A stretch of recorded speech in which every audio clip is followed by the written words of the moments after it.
Египетте акула жеп қойған ер адамның мәйіті мәйітханаға жеткізіледі, бірақ нәтижесінде адам шошырлық жағдайлар орын алған.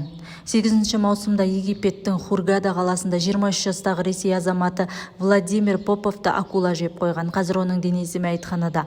Мамандар сот медициналық сараптамасының қорытындысымен бөлісті. Бұл туралы Стан-Кз ақпарат агенттігі жариялайды. Қайғылы оқиғадан кейін бір күн өткен соң балықшылар аулап акуланы ұстап алған.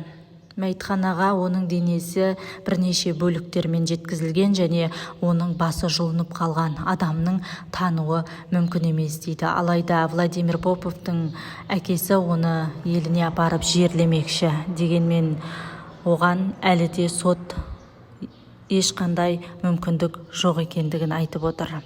Сіздер де сақ болып жүріңіздер, аман болыңыздар.